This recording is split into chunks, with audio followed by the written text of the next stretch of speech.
ஹல்லேலூயா. கர்த்தருடைய பரிசுத்த நாமத்திற்கு மகிமை உண்டாவதாக. இன்றைக்கும் ஏசப்பா நமக்கு கொடுக்கிறதான வார்த்தை ரூத் 3வது அதிகாரம் 11வது வசனம்.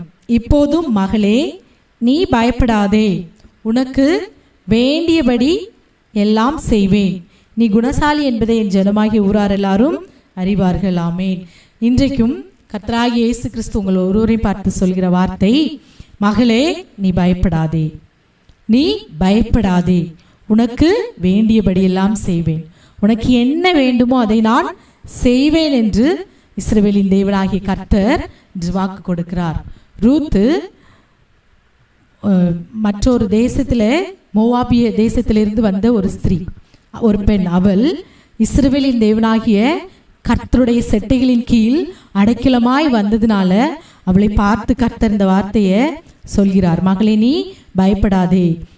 போவாஸ் ரூத்தை பார்த்து இந்த வார்த்தையை சொல்கிறார், நீ பயப்படாதே மகளே, உனக்கு என்ன வேண்டுமோ அதை நான் செய்வேன், உனக்கு நீ என்ன வேண்டும் என்று சொல்லி நீ என் காலின் கீழே வந்து படுத்திருக்கிறையோ நான் அதை அறிவேன். ரூத் அவளுடைய வாழ்க்கையில் உள்ள காரியத்தின் நிமித்தமாய் தன்னுடைய மாமியார் சொன்ன நகோமியின் சொல்லுக்கு கீழ்பட்டு அந்த போவாசினுடைய காலடியில் வந்து படுக்கிறாள். அப்பொழுது அந்த போவாஸ் அந்த ரூத்தை பார்த்து சொல்றாரு, பயப்படாதே மகளே, நீ பயப்படாதே மகளே, உனக்கு வேண்டியபடி செய்வேன் என்று சொல்கிறார்.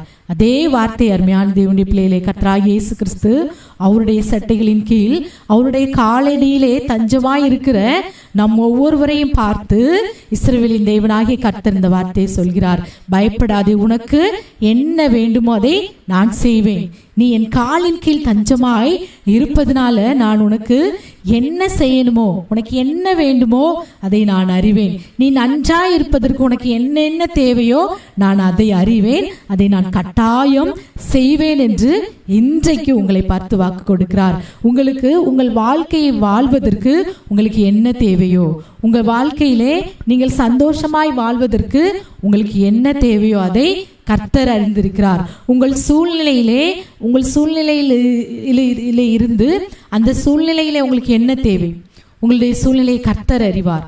அதிலே நீங்கள் வாழ்வதற்கு உங்களுக்கு என்ன தேவை அதை கர்த்தர் இந்த நாளில் என்ன செய்வாரா, செய்வேன், உங்களுக்கு வேண்டியபடி எல்லாம் செய்வேன் என்று வாக்கு கொடுக்கிறார். இன்றைக்கும் அருமையான தேவனுடைய பிள்ளைகளே, அந்த ரூத்துல என்ன குணம் காணப்பட்டதா, உன் முந்தின நற்குணத்தை பார்க்கிலும் உன் பிந்தின நற்குணம் உத்தமமாயிருக்கிறது, நீ குணசாலி என்பதை நான் அறிவேன்.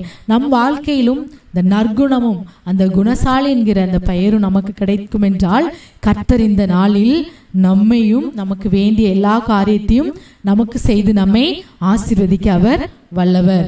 ரூத்திற்கு அவளுக்கு வேண்டிய காரியத்தை செய்து அவளை பெரிய ஜாதியாய் உயர்த்தின கர்த்தர் இன்றைக்கும் அருமையான தேவனுடைய பிள்ளைகளே, அவருடைய சட்டைகளின் கீழ் அடைக்கலமாய் அவரை தஞ்சமாய் அவரை பிடித்து கொண்டு வாழ்கிற உங்களுக்கு என்ன வேண்டுமோ அதை கர்த்தர் இந்த நாளில் செய்வேன் என்று வாக்கு கொடுக்கிறார். உனக்கு வேண்டியபடி நான் செய்வேன், உனக்கு நான் இந்த நாளில் வேண்டியபடி உனக்கு என்ன வேண்டுமோ அதை நான் செய்வேன் என்று வாக்கு கொடுக்கிறார். ஆகவே இப்போது நாம் தலைகளை தாழ்த்தி கண்களை மூடி கர்த்தரை நோக்கி இந்த நல்ல வார்த்தையை கொடுத்ததற்காகவே நோக்கி நாம் துதிப்போமா, ஸ்தோத்திரிப்போமா. இயேசுப்பாவுமே நாங்கள் நன்றியோடு துதிக்கிறோம், ஸ்தோத்திரிக்கிறோம். தகப்பனே, பயப்படாதே என் மகளே, பயப்படாதே என் மகனே, பயப்படாதே, நான் உனக்கு வாழ்க்கையிலே வாழ்வதற்கு என்ன வேண்டுமோ அதை நான் செய்வேன் என்று சொல்லி நீர் எங்கள் ஒவ்வொருவரையும் தேற்றும்படியான வார்த்தையை நீர் எங்களுக்காக இந்த வேதத்தில் எழுதி வைத்திருப்பதற்காக உமக்கு ஸ்தோத்திரம் அப்பா. இந்த நாளிலும் அப்பா இயேசுவே, வேண்டிய காரியங்கள் நடக்காததினால் இந்த வேளையில் ஒரு கவலையோடு பாரத்தோடு ஜெபிக்கிற ஒவ்வொரு பிள்ளைகளுக்கும் அவர்கள் வாழ்ந்திருப்பதற்கு என்னென்ன தேவையோ அதை இந்த நாளில் செய்து கொடுக்கும்படியாக நாங்கள் ஜெபிக்கிறோம். தகப்பனே, உம்முடைய கண்களில் தயவு கிடைக்கட்டும், கிருபை கிடைக்கட்டும் அப்பா. போவாசுடைய கண்களில் ரூத்துக்கு தயவு கிடைத்தது போல இந்த நாளில் ஜெபிக்கிற ஒவ்வொரு பிள்ளைகளுக்கும் கர்த்தாவே, இஸ்ரவேலின் தேவனே, உமது செட்டைகளின் கீழ் வந்தவர்களுக்கு உம்மாலே நிறைவான பலன் கிடைக்கும்படி நாங்கள் ஜெபிக்கிறோம்.